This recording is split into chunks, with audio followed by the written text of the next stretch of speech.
everybody to Drunk Dudes in the Gun Room. Hey, as you guys know, this show is brought to you by Operation Encore. Operation Encore is helping veterans become rock stars every single day. So if you can go over to operationencore.org, give them a little help by hitting that donate button or even just following their social media, and you will see what kind of an amazing 501c they are. Hey, everybody, I have got a show for you today. This has been a topic. Everybody knows I've also done the conspiracy theory podcast with Every Day's a Saturday. And this topic has definitely came up several times, and I'm definitely a believer. So I definitely want to introduce everybody to you, Miss June Edward.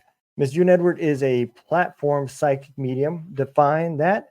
She passed to other side at the age of 27 and came back here by choice. She has worked on missing person cases as well as consulted with many well-known paranormal groups and authors. An author and teacher of psychic and mediumship development, she created the Relationship Mastery Program, which teaches people how to change their energy, learn their 5 love lessons, repair their relationships, and magnetize anyone or anything into their lives. Let's bring on Miss June Edward. Hi. Hey, how's it going? Good. How are you tonight? I am doing amazing. So, fantastic. One takeaway from your bio. I was with a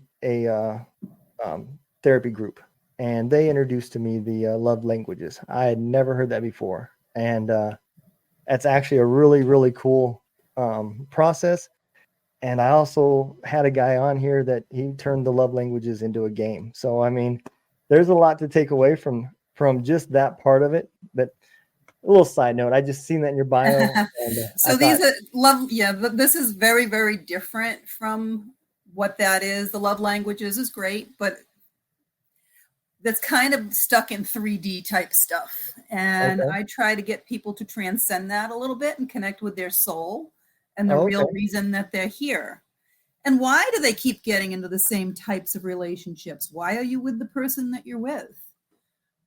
Is it working? Is it not working? Do you keep dating the same types of people?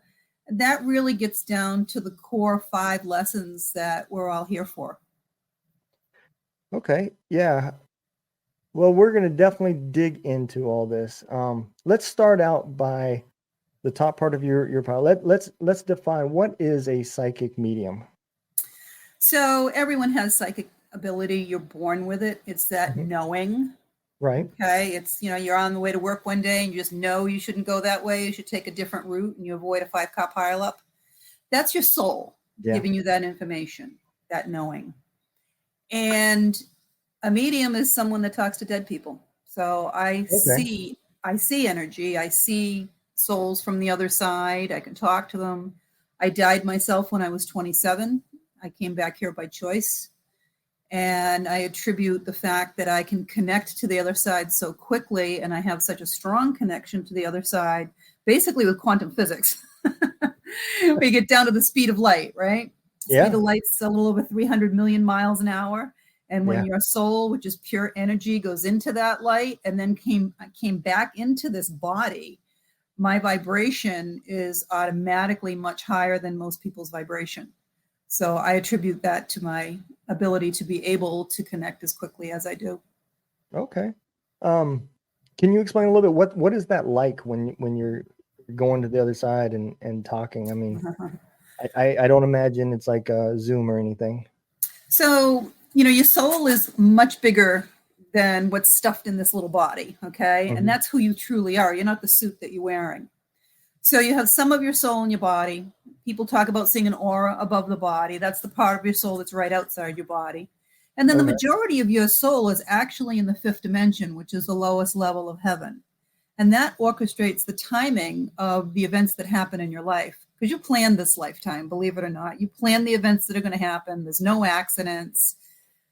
And when you're connecting with your soul, you're connecting with that part, that large amount of it that's actually in the lowest level of heaven. So what I'm doing is connecting more with my soul so I can connect directly with that part that's in heaven. Okay. I definitely do agree with that too, because there's definitely been, I've had some weird things that kind of happened in my life that I couldn't explain. Um, the weirdest part was just like you said, that knowing. Um, I was on my way to Afghanistan, and my mom's old boyfriend, his name was Bob. I hadn't seen him in years. My mom and him had split up several years, and just out of the blue, never even thought about him for a long time. Out of the blue, I got that feeling that I should just reach out and give him a call. And when I landed in Kandahar, the first person I called was my wife, and she said, "Have you talked to your mom yet?" I said, "No." She said, "Bob just passed away." And I was like, "Wow, man."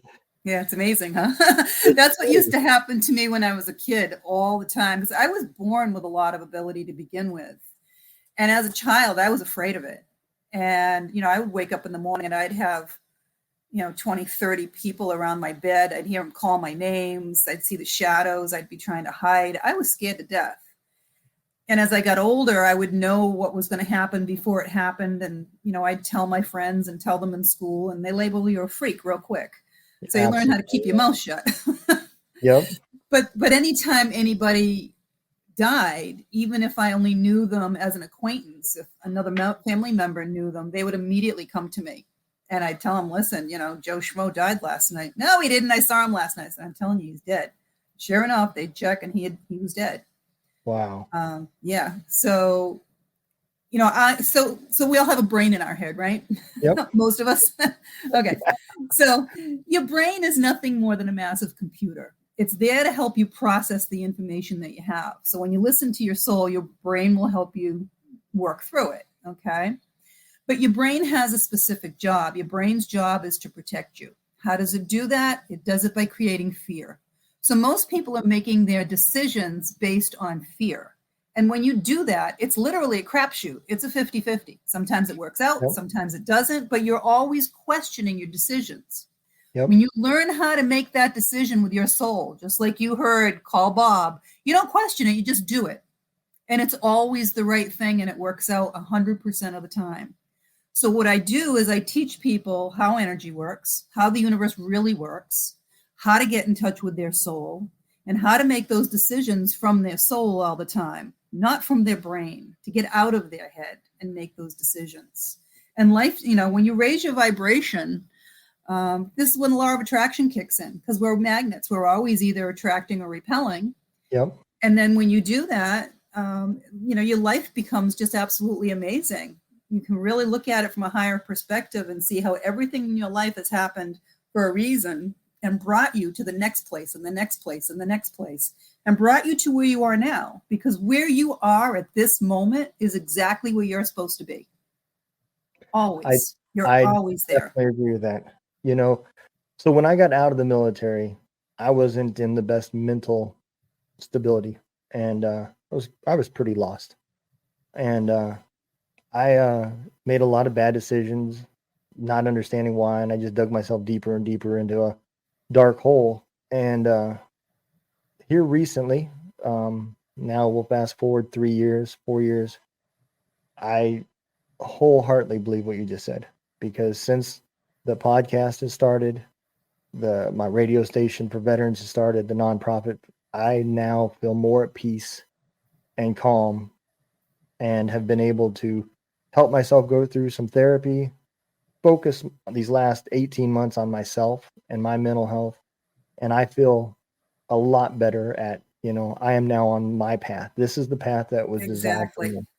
Exactly. And that's what I do. I teach people. My book, All's Fair in Love and Karma, is a result of my program that I created about 4 or 5 years ago called the Relationship Mastery Program. Hey, have you ever wanted to be a part of this show? You now have the opportunity to be a part of the Two Drunk Dudes in a Gunroom show. We have worked with a nonprofit that is starting called Heroes Voices Media Foundation. We are trying to help this foundation get built. You can be a part of it by sponsoring our show. Go to twodrunkdudesinAgunroom.com, sponsor the show, and you will be a part of an amazing organization that will be helping veterans. Thank you. Now let's get back to the show. And I geared the program towards people having difficulty in their relationship because I felt that they were the most motivated to do the work and change. But honestly, I had a lot of business people that went through that just wanted to increase their business. I had a lot of veterans go through that had PTSD. Yeah. And by learning the 5 soul lessons, you actually recover and you can look at life from a higher perspective. You get on the path that you're supposed to be on. And it's just absolutely incredible. It truly is. So let's back up a little bit and let's talk about how I know you've worked with several different agencies and authors, like you said in your bio.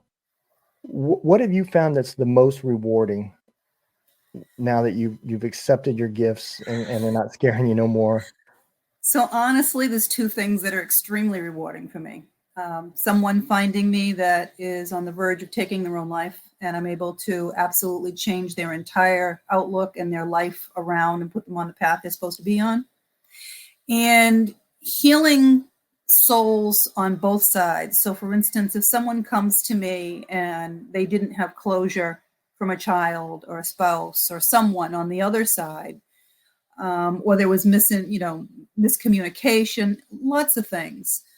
And I bring the soul through from the other side and have the conversation. I'm like the person in the middle that's just, facilitating a conversation between these two, but healing the soul that's actually in heaven as well as the soul that's here. That's just unbelievable because they can be hurting up there as well. They're no different there than they are here. They just don't have a body.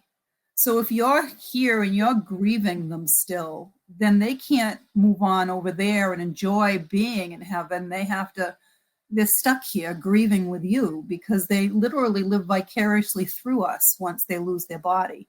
They still want to be around you. They still love you. They still care about you. But if you're grieving them, they're really stuck. So when we think heaven, I know everybody kind of has that different image of what heaven looks like and is. And I'm a believer. Not everybody is, but I do believe in heaven. And the 20 years of the military, I've seen evil. So you can't know that there's evil out there. And I don't mean like just bad people. I mean there's evil out there. There's demons. Oh yeah. Yep. And everything in the universe has to stay in balance. So if you have a heaven, you have to have a hell. Right.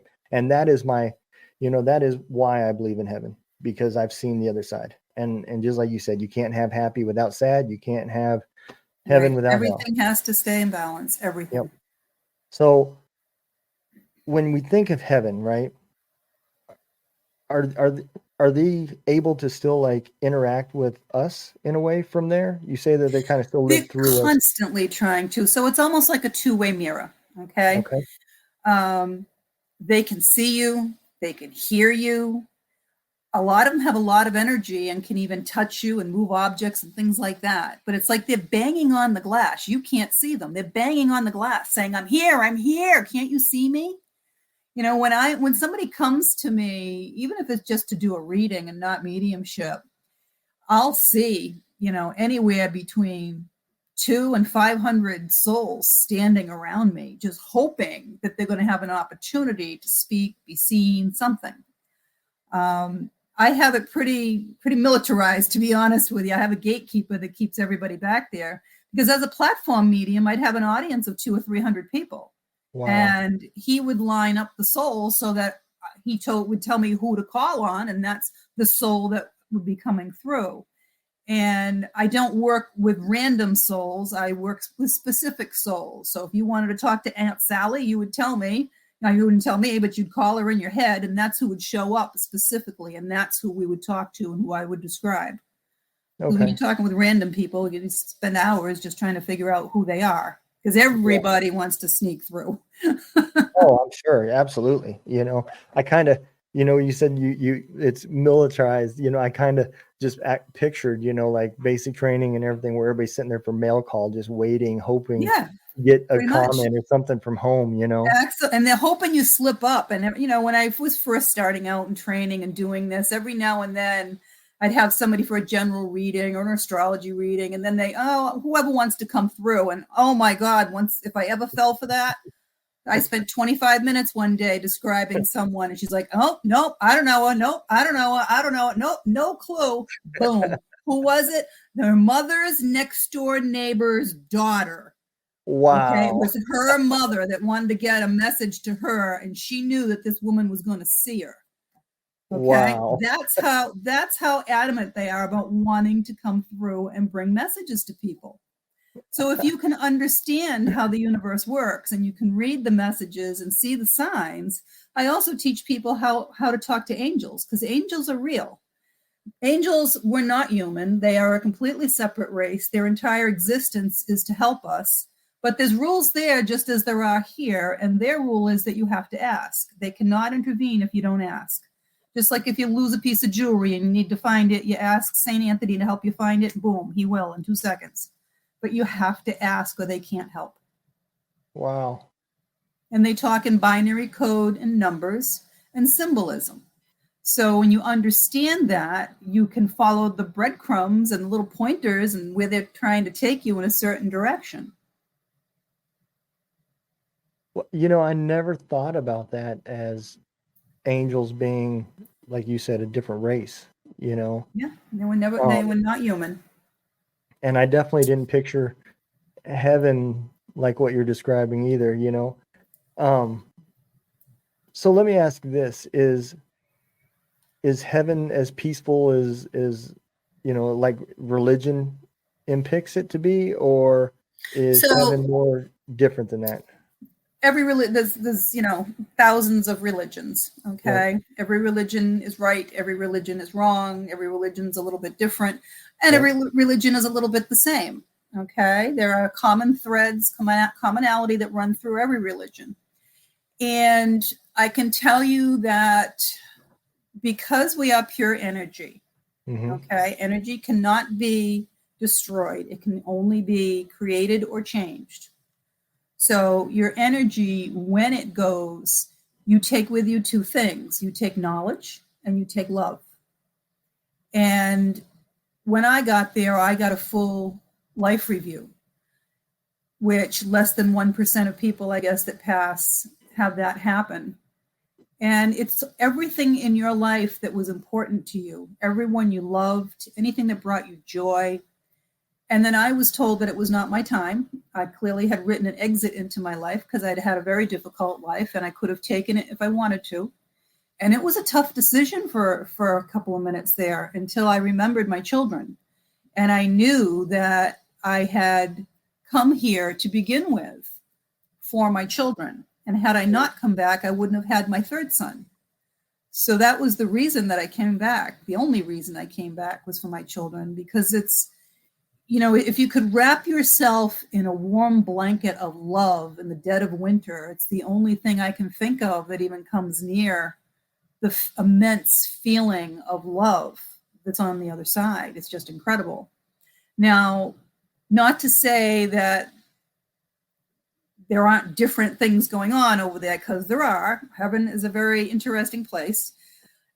Like I said, when you die, you're the same person on the other side as you were here. So if you were a jerk here, you're a jerk over there as well. And the only people I have not been able to bring through is someone that has taken someone else's life and has no remorse. I do believe that those people are the only ones that are in hell, because I've been able to bring through everybody else. Rapists, robbers, pedophiles. I've brought them all through.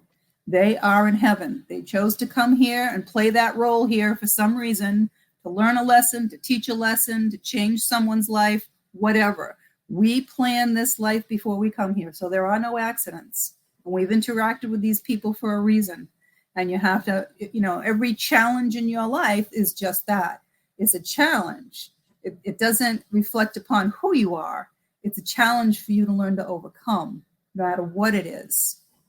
But I have brought through people. I had a girl that wanted me to bring her father through who had molested her. And he was vile. He came through swearing at me, and it's her fault. It was her father's fault. They were provocative. They were this. He had no remorse at all for it. I sent him on his way. I wasn't going to listen to his crap anymore.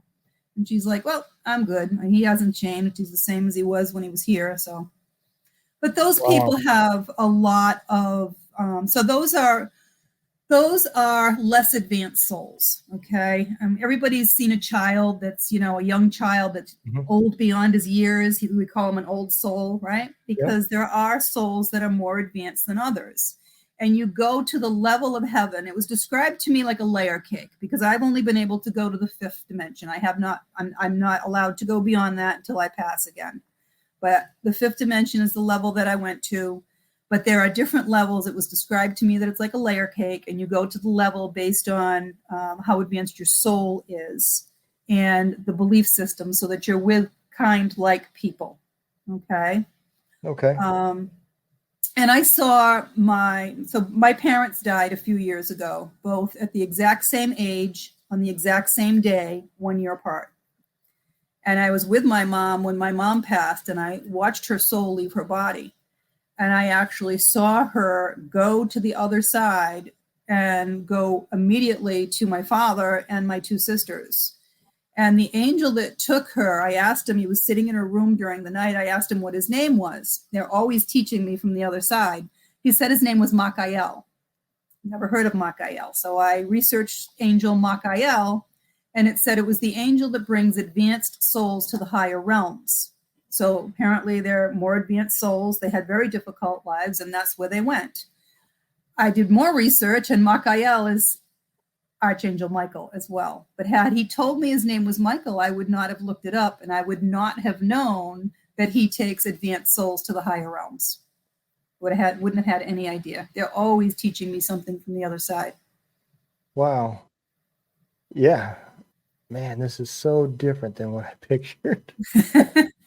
It's pretty complex on the other side. It's not easy peasy. You're dead and you're in a box and it's over. It certainly does not work that way at all. And I brought, the first person that I ever brought through when I was in training for my abilities, because I trained for 1.5 years before I did anything because I needed to learn how to control it.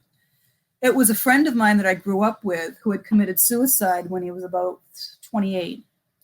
And he came through crying, remorseful, very, very sad. And at the time, I didn't know how to clear that energy out. So I walked around for 3 days like he was because I took on all his energy. And I went to visit his grave at the cemetery. Not that they're not unless you call them there. But it just so happens I missed his funeral. I was in the area. I wanted to pop in for some reason and see it. And again, there's a reason for everything, right? Nothing's random.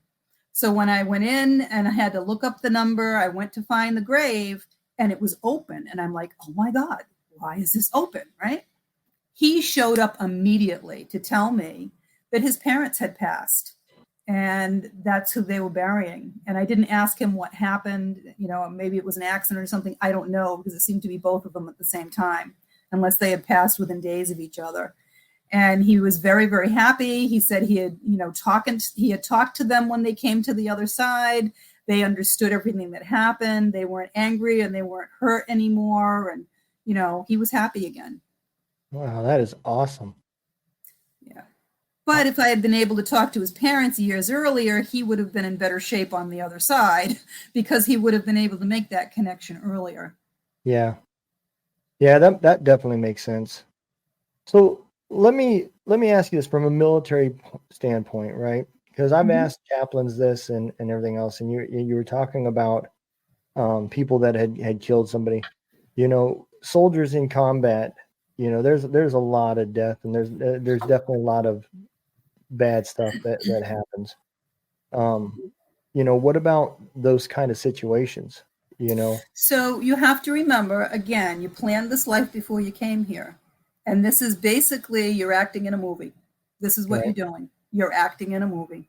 So if you chose to play that character in this movie that's, I don't know, torturing people and hurting people or whatever, you have to first forgive yourself, okay? You don't go to hell for it, I can tell you that. And as long as you haven't killed someone and you're getting joy from it, those people go to hell. If you're remorseful, say, if you're remorseful, you've had to do it because it was part of your job. You were trained to do this. You're a sniper. This is what you're supposed to be doing. You're supposed to be protecting other people, and this is the way it's done. That's remorseful. You're not doing this out of joy. You're not doing this because you're possessed by a demon and you're evil. That's very, very different. Okay. Those are the ones that are in hell, not the people that have had to go through this and be put in a very, very difficult position because it's what's required of them in this lifetime. And that's similar to a definition that I heard. It was on another podcast, and it was the first time, because the chaplains, I never really bought into their story. They told the story, but it didn't seem like they really knew the story. And most of them don't. I mean, it's difficult. I did meet I met a Jesuit priest one day at the gym, believe it or not, of all places. And he came up to me, a very, very kind older man, and he said, I was told that you're a medium. I'm like, yeah. He goes, I was also told that you died when you were younger. I said, yeah. He goes, can we talk? I'm like, sure. He goes, I died as well. I said, oh. I said, it's amazing, isn't it? He goes, not so much. He said, I died and I went to hell. And I'm like, you've got to be kidding me. Yeah. I said, I don't know anyone else that's ever gone to hell. Certainly not to talk about it. He goes, no. He goes, I died. And I do believe he was somehow connected with his military service. And he goes, I went to hell. And they literally told me that they were showing me this because they want me to go back and tell people that it's real. Because too many people don't believe that it's real. And when he came back, that's when he went into the priesthood. Wow. Yeah. Yeah, well, he goes, they didn't tell me that's where I was going. He goes, and I didn't get that impression at all. He goes, but they took me there to tell me that they wanted me to spread around what it is and what it's like and that it's real. Yeah, I definitely don't want to know what it's like. That's for sure. I don't care to either. And, I, for the most part, work with souls that have gone into the light. Mm-hmm. But many times I have to work with, I call them lower vibrational entities. Those are the ghosts that are stuck here. Okay. I don't go out of my way to work with them because it's not my calling. It's other people's callings. It's not mine. But many times I'll come upon a situation. I did a missing person case and he was dead, but had not gone into the light. So to me, I couldn't even tell he was dead because it's the same vibration as someone that's living, and he did not want anyone knowing he was dead. So it was quite the challenge. And I sent him into the light, and he came back immediately. I was with the family, and you can move very, very quickly once you go into the light. You can move at the speed of light, 300 million miles an hour. Yeah, but as a ghost stuck here, they can only move the same as you or I. So he was hitching a ride in vehicles to get where he was going. He had us on quite the wild goose chase, and everywhere that he'd ever worked in his life, basically. Yeah, and I could see what he was doing, and I knew what he was doing, but I did not know that it was his soul that was doing that, and he was a ghost because he hadn't gone into the light. And every now and then, I'll go to do a house clearing or something, and there's spirits everywhere. I mean, think of how many billions of people have passed through this earth. Right. There's lots of them stuck all over the place. And a lot of times they don't want to go into the light because they're stuck in fear. They're afraid they're going to be judged. They don't know what's going to happen. So better off the hell is better than the hell you don't know, right? Yeah. So they stay stuck here.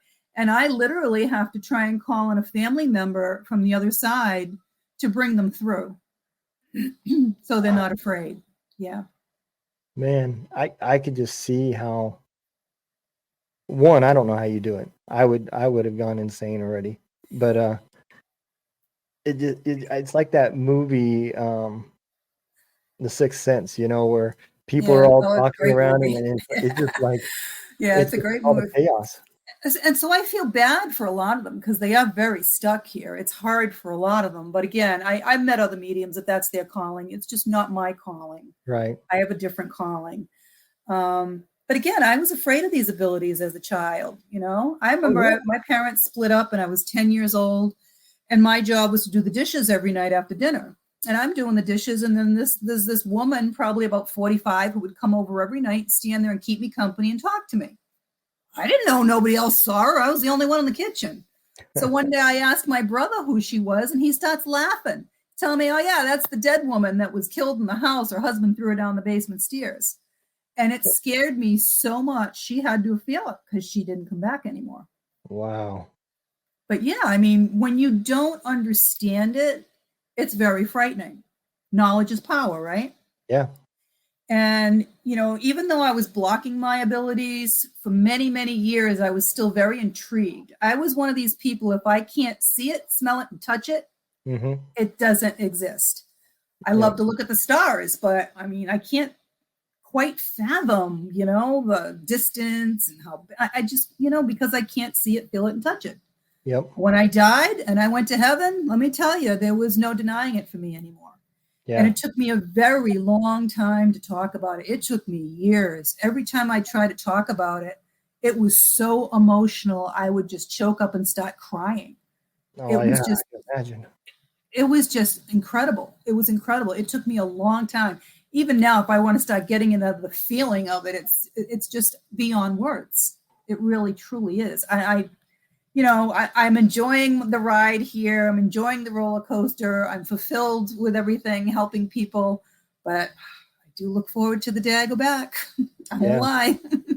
Yeah, I can imagine. Yeah. Well, I mean, there's so much there to explore now. I mean, now that and you're just, it's like you're at the bottom of the mountain looking up, and you see so much more than what you've got. Exactly. I could imagine that too, and I've had soldiers, I kind of relate it to this too. I've had soldiers that say, man, these kids don't even know what they're missing. You said, and I said, exactly. That's why they're not miserable. This is what they know. This is what they see. They haven't even seen American. And that's everyone everywhere. Everybody will sit here and say, oh, these poor kids that live in the rice field out in China and they're suffering so much. That's their life every day. They don't know any different. This is why you have to know joy to know sadness. Yep. You have to know pain to feel happy, satisfied in that happiness way. Everything has to stay in balance. And if they haven't received, anything that they don't know anything different, they're not suffering as much as we think they are. Sure, they could live a better life, but it's not like they're living their life in pain. Right. They chose the life that they're living for a certain reason. You don't know what's going to happen in their life next. You don't. Maybe one of them's going to end up, getting adopted, going to college, becoming a heart surgeon. You don't know. Yeah. Everyone's path is different. And they planned it, and the crazy part about that is, like you said, I planned my life. I didn't do a very good job, but I planned it. But I have no clue sitting here right now. I can't even tell you what I planned, and you're not supposed to remember. Right. You wouldn't enjoy it if you knew. So if you knew everything was going to happen in your life, would you even bother to get out of bed? No, you wouldn't. You would have no excitement. And I found that the people that have the more challenging lives have the higher calling. They have a more important message to get out there, or something important that they're supposed to do. And they chose it. They wanted something that was more exciting for themselves. Well, I will tell you that makes perfect sense, because I was like I said, when I got out of the military, I was definitely messed up. Not so much messed up as in like really bad, but I just was in a dark place. I didn't want to live anymore. I've came to terms now where I realized I didn't want to kill myself, but I didn't want to live. I didn't like who I was looking at. I didn't like what I was seeing, and I didn't know how to fix it. And I've always wanted to own my own business. And so I bought a semi truck and started a trucking company that obviously didn't do very well because I wasn't in the right mind to run a business. And, like I said, I just kept digging this hole, just kept digging until one day I reached the day that my shovel broke, and I knew now that the only way to do is climb back out. And I feel more fulfilled now that I don't even have a business, working with a nonprofit that I'm helping build, and podcasting and working a regular 9-to-5 job than I ever did with one of my goals in my life of owning a business. Well, there's actually a name for that. They call it the dark night of the soul. When you hit that point, yep, there is, and I've been there myself. Even after dying, I was, I'd found out my first husband was cheating on me. My baby was literally 6 weeks old, my third one. This was after I had passed to the other side. And I had a nervous breakdown, literally. And they had me on medication, and it still didn't take away the pain, the physical pain that I was feeling. And I literally was going to commit suicide. Yeah. I mean, if I had not I called my girlfriend to say goodbye and took the phone off the hook. And if she didn't have the forethought to call the police, to send them to the house to get my plate information, they wouldn't have found me in time. Yeah. And you know what? I did not know what I know now, because committing suicide is never an acceptable out. It's never written into your plan. Right. Because when you do that, now you screw up the plans that you made of all the interactions that you're supposed to have with all these people. And the angels have to jump in real fast to try to fix everything and change everybody's plans. It's a lot of work for everybody. Right. And before you can come back from committing suicide, you actually have to go through counseling on the other side with the angels and archangels before you can come back again. Because they don't want you doing it again. You've messed everything up. You've caused a lot of problems for a lot of people. Yeah. Wow. Yeah. But I've been to the edge of that ledge. I've looked over it. Everybody has that breaking point, and it's a very scary thing to know that you are human and you have that breaking point. Yeah. And that you're at the edge looking down and have to make that decision. Yeah. It's very difficult. I agree, and one of the best parts of my therapy that I wrote a book to my kids, and I just sent it to them. I haven't, a few people say I should publish it or whatever, and I haven't fully decided, but I wrote it because when they were really young, it was all pre-deployments, and I was a different guy. When they were at that puberty age where they really needed mentorship, I was not there. Even when I was physically there, I wasn't there. Right. And I didn't want to write an apology, but I didn't also want to spend the time to talk and try to vocalize my feelings. So I wrote them a book. But that was your therapy more than anything. Yep. But understand, don't feel guilty over it, because it was part of the plan. Right. So again, all's fair in love and karma. There's 5 lessons that our soul has to learn. Every single solitary person that's here is here to learn those lessons. You're here to help. You're here to pay karma back and collect karma and have a little vacation, but you're here to learn those lessons. And one of the first ones is self-worth. Self-worth is knowing that you are the only one of you on the entire face of this planet. How special are you? How needed are you that there's only one of you?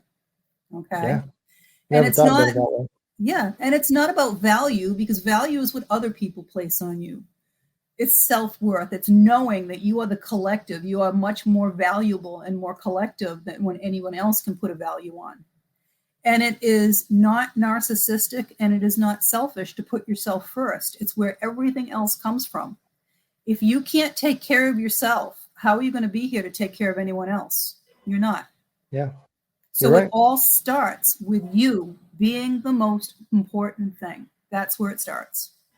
Yep. Then the next thing is trust and communication. You have to be able to communicate your needs to another person.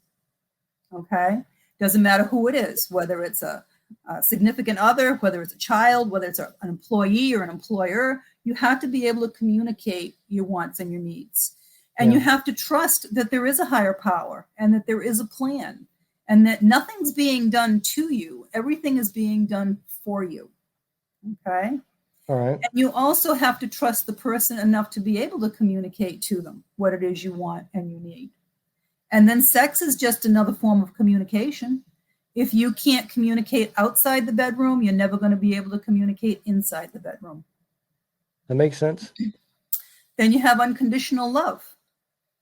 Unconditional love is not playing the martyr and saying, oh, my husband beats me every day, but I got to stay with him because I love him unconditionally, right?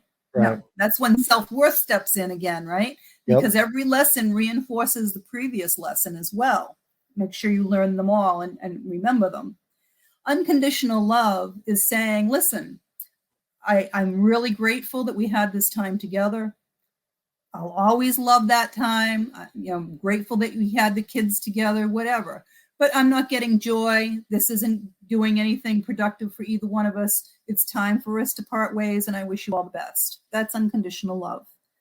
Suppose you had a child that you love unconditionally, and they do something horrific. Maybe they murder a neighbor in rage, and they go to prison the rest of their life. You don't like what the child did, but hopefully you still love your child. That's unconditional love. And that's what we're here to learn as well. Then you have money and balance.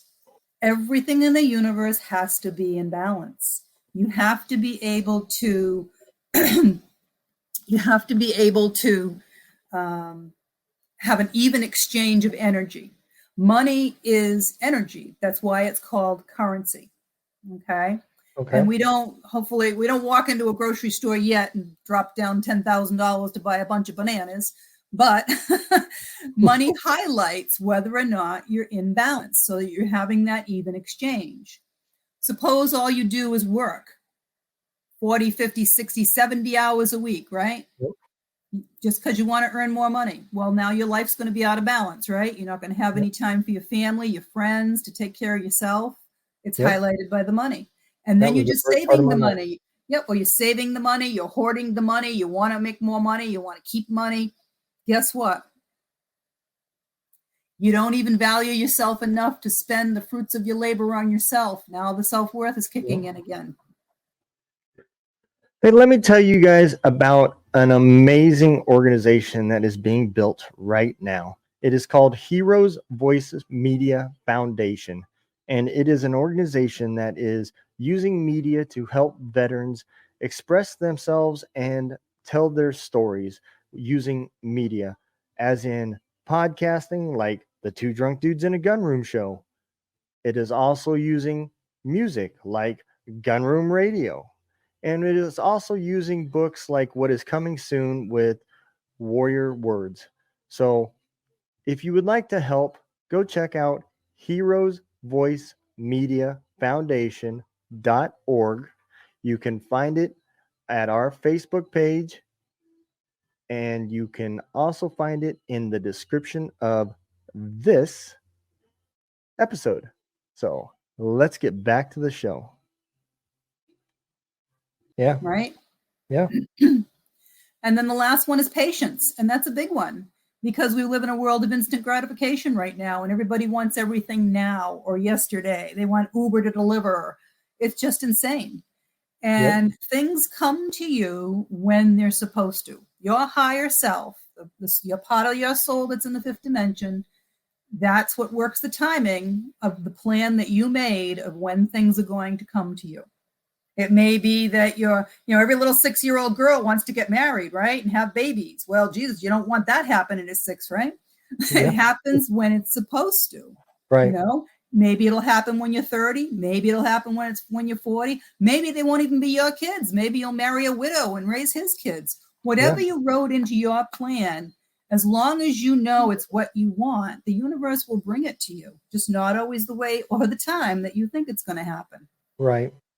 Yeah, and that makes, man, so much of this is filled in a lot of pieces. And I've always said the same thing about religion. I do believe there's a God. And I think we're all praying to him, whether it's, whatever religious belief you have. There is only one. There is only, whatever you want to call it, there is only one. It doesn't matter. And then you talk about balance. If you take a step back and you put all your personal thoughts and you look at how Earth is right now, all these countries, I think you could safely say we could all agree at one thing.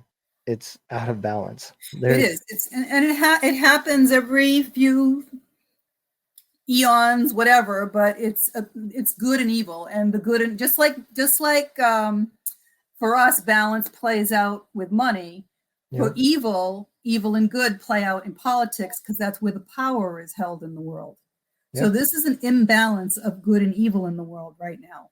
And the pendulum is always swinging. Okay. So it will go back and go the other way again. And for another, who knows how long. Right. And then the other thing that I've kind of always wondered, I've always been into the UFO thought process, right? But I wonder if, like you said, that, they can still interact with us. And some of them are powerful enough to actually touch and move and stuff like that. Yeah. So my thought process is, I wonder if that's really what we're seeing, not so much really about UFOs, Well, aliens exist as well. I don't know what we're actually seeing because, our own military and our own government has been putting stuff up there to try to get us to think it's them. But, their technology is long beyond us. I don't think they'd want us to be seeing them, quite honestly. Yeah. So I have my doubts as to what it is we're actually seeing, but aliens do exist. When I first started training, I was in a meditation and I ended up in a room that was full of books, and it was like a big tunnel full of books. And I'm like, where am I? And they're like, oh, it's the Hall of Knowledge. And I'm like, wow, I'm all about this. I love to learn. Yeah. So I'm like, what can you show me? And they gave me my book of life, because without someone's permission, I can't read anyone else's. They gave me mine. And every religion talks about your book of life. And I was able to take it into a side room. Then it opened up like a 3D movie, just like when I had my life review, it opened up like a 3D movie. And I was able to start looking at my past lives, and I was amazing. But the person that let me in, I described him when I came back out of the meditation. I had no idea who he was or what he was. Apparently, he's a Palladian, and he has confirmed this for me since. And he's a very big guy. I've still never looked up to see his face, to be honest with you. And he's very cylindrical, and he keeps his arms underneath his cape, so I've never seen his hands or anything either. And he just talks to me. But I've had to consult him in regards to readings that I've done, because I had a woman come to me that had been abducted several times and wanted to know why. And who am I going to ask? I asked him. He's an alien, right? He would know. Yeah. And sure enough, he did. Wow. Yeah. So even aliens fall under this same heaven and spirits and all that stuff as well. They're there because the Akashic Record Room is in the 5th dimension. I mean, I don't have all the answers. I can only give you the answers of what I know. Right, and I'm learning all the time. They don't always answer my questions, but they are always teaching me. But apparently they are there because that Palladian is in the 5th dimension, which is the lowest level of heaven where the Akashic Record Room is kept. And I can get there back and forth, in seconds now. Yeah, that is amazing. It is. I'm so envious, I'm for the first time in probably 2 years, I'm actually speechless. So it's interesting because, I'm still a soul having a human experience in a human body, right? And I'm no different than anybody else, really, except that I have more knowledge on different areas at this point. But I remember when I first started doing group readings with lots of people, and I was like sitting there and I'm going to myself, oh my God, what happens if nobody comes through? What happens if what happens if I get the wrong people for the wrong soul? What happened? And all of a sudden I just heard, what, June, you got to stop. You have to trust the other side. They never let you down. They have never let me down, and they don't. And they'll always make sure that they're there. And darn if they aren't. That is amazing. Yeah. And just think of the good that you can do with this. I mean, I'm just sitting here just thinking about all the answers that, I didn't know, and things I've heard, about my dad after he had died that I didn't know because I was really little, the good and the bad. And there's just so many things out there that you could learn and help other people learn by being That's able what I to do try to it. do. That's why I write the books. This is my fourth book, actually, and I have the 7-week relationship mastery program. These relationships are everybody. You know, we're having a relationship right here. If you're Right. listening to me right now, then you're here for a reason, and something that I'm saying is resonating with you and is going to answer some questions or help you in some way. That's how it works. I agree. That's how it works. So let me ask you this. So the word psychic medium, when people hear the word psychic, they think of somebody that can like tell the future, you know. Are you able to do that too, or is I the am. term psychic medium one I thing? am. Okay. No, so like I said, everyone has psychic ability. I believe everyone has mediumship ability. I tell people it's kind of like playing a piano. Some people sit down and all they're going to play is chopsticks. Yep. Okay, because they're not listening real well to their own soul. Other people can really apply themselves, learn a couple of songs. Other people really want it, and they'll teach themselves to be concert pianists. I happen to be the child prodigy that sits down and plays Mozart. My abilities are very, very strong. I'm grateful for them. Yeah. But everyone has the ability, and if you apply yourself, you can. It's like anything else. The more you do it, the better you get. That's pretty much how it works. So, and one of the big things with mediums is, you know, again, we're having a human experience. So people let their egos get in the way. right. They don't want to say something because, oh my God, I could be wrong, or I'm going to feel foolish or something. And you can't do that to do the work properly. Right. I just give what I get. And it may sound really stupid. I can't help that. I can only give out what they give me. And if you're not supposed to know, then they're not going to tell me. It's that simple. Right. And they're not going to give me information that's going to alter or change your life. Right. Yeah. They can't do that. People asking questions about like when I'm going to die or how I'm going to die and stuff like that. Those aren't answers you're going to get. Not necessarily. So I do a bunch of different things. I also do numerology and astrology combined, which is the destiny cards. And I've been able to predict 2 people's deaths within a couple of weeks. Wow. Actually 3 people at this point. One person was being asked by family, so I let them know about when it would occur because the person was older, so they could be prepared. And the other 2 were people that were personally in my life. Wow. Yeah, but it's not something I would sit there and try to tell you when you're going to die. No. Right. I was just thinking of types of questions a customer or somebody would come in that, you know, would ask, and it makes sense that you don't want to alter their path, you know. Well, you can't, and they're not going to give me information if it's going to alter your life. They won't. They absolutely won't give me that information because that's not what we're supposed to be doing. Right. We're not here to alter your life. Can I tell the future? A lot of times, absolutely. You know, I told a friend of mine that this girl was going to be in his life for a long, long time. And he kept saying, no way, no way, no way. Well, they just got married a week ago.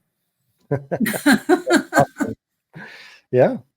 I mean, I would have took a psychic to get me to believe that, you know, me and my wife, we started dating in 7th grade and we're still married today. You know, even though I'm in Missouri and she's in Georgia, you know, and I go home once a year to see the family and everything. But, yeah, we're still together. You know, I wouldn't have it any other way. I don't know how she feels, but I wouldn't have it any other way. She might like the separation part. I don't know. You know, everyone has a different path. Everyone has a different journey. Yeah. Who are we to judge, right? Yeah. You know, quite honestly, the only ones that I'm still having difficulty with are the pedophiles. I have a real problem with that. You and me both. For whatever reason, that's their job. I don't get it. I just don't get it. I can't wrap my head around it, and I probably never will. No, I don't either. And it shocked me when you said that, you know, even they're even in heaven. And I don't understand. Absolutely, they are. Absolutely, they are. I would have to tell God, hey, this is California. We need a recount, or this is Florida. Some of these people got to go. But you know, quite honestly, everything serves a purpose. If you know, I mean, I was a victim myself as a child, and if I hadn't gone through it, I wouldn't be the person that I am. If I hadn't gone through the things that I'd gone through in life, how am I supposed to counsel somebody else that's gone through it? Right. You have to walk a mile in somebody's shoes. How are you going to relate, really? Yeah. And so you're right. I mean, I had a very difficult upbringing, but I attribute that to the fact that this is where they wanted me to be so that I could help other people. Yeah. And I'm seeing that more and more every day too. I've always had a temper. Even when I was little, I used to like to fight, and that was just me. And I got a lot of it from my biological father. I lived with my grandparents, so I call them mom and dad, because I've never lived with my biological parents. But I've known my dad, and I know my dad has always not been a good man. He's lived a very not a productive life, Yeah. and he has a very bad temper, was very violent, and so forth. So I do relate that that's probably a little bit where my temper came from.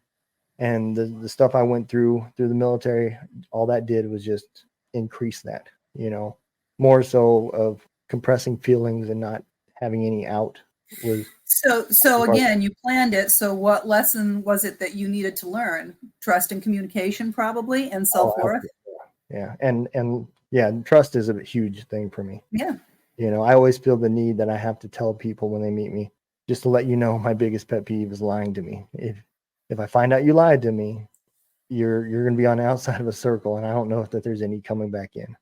So, and sometimes I'm still learning that lesson, that sometimes you just have to forgive and chalk it up. Nobody's perfect, and my temper's getting better, and I'm now actually even trying to get off the VA meds and go back to a normal life. And so I definitely have, I've definitely came a long way.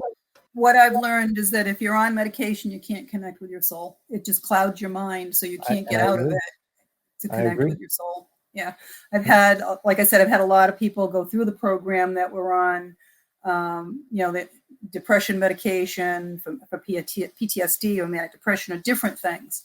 And I won't tell them they have to get off it, but I will tell them that the program won't work. You cannot shift your energy to a higher level if you're being medicated. And that includes self-medication, alcohol, marijuana. All you're doing is self-medicating, and you're not getting in touch with your soul at that point, and you're lowering your vibration. Alcohol used to be called spirits, and it's called that for a reason, because it lowers your threshold and allows you to be taken over by a spirit, whether it's demonic or otherwise. That's why that's why alcohol was called spirits. And you'd be surprised how many of them are hanging around in bars and things because they're opportunists. If it's a demonic attachment, it literally wants your body. And it will, I'll see them literally hanging on somebody's back like they give them a piggyback ride. That's what it looks like. Really? Yep. And they'll keep talking to you and getting in your head until you make friends with them, and then they can start taking over the body. Yeah, It's bad. But that's how they get in. So I always tell everybody too, make sure you wear some type of religious talisman so that when you are in a restaurant or a bar or out somewhere and something like that comes over to you, they're going to see that and know you're going to put up more of a fight, and they're just going to go to the next person most of the time. Okay. Same thing in your home, because they'll walk right off the street, come in your house. So pretty much every place is haunted, trust me. Put religious symbols in your house. I have in every room, I've got an archangel, I've got Mother Mary, Jesus, a cross, something. Yeah. And I have everything blessed by a Catholic church, because even though I'm not Catholic, for some reason, it has a lot of power to the other side. Well, there's a lot of history there. Yeah, even my car, I have a rosary that someone got from Israel for me, or Jerusalem, and had it blessed. And I have that hanging from my rear view mirror, because more often than not, they're standing around at red lights and stop signs, and they'll hop in your car because they want to ride to the next station, and they can't, they can't get around any faster than you or I. So if they're going to take a ride, they'll take a ride. Wow, man, I've learned so much tonight, and I know I could have this conversation for probably 4 more hours. But let me ask you: can you tell everybody, one, where's the best place to get your book? I know I've got your website going. Can they go to the website to get any of your products? Yep. They can go to my website, juneedwood.com. All of my books are available there. You can also book services with me there. There are videos you can watch. There's a free webinar that you can watch on energy. And then All's Fair in Love and Karma is available at all bookstores, Barnes & Noble, Amazon. It's on audio. Hit the #1 bestseller list about 4 weeks ago. Okay. So, yeah, you can find that Absolutely. anywhere. We will make sure that everybody knows that. I got one more personal question. Sure. To do readings and stuff like that and help people, does it have to be face to face, or can No, it be? absolutely not. It's energy. I have clients all over the world. Okay. If you're not in the United States, then I use either Skype or Zoom. If you're somewhere else in the United States, other than where I am, I usually use Skype.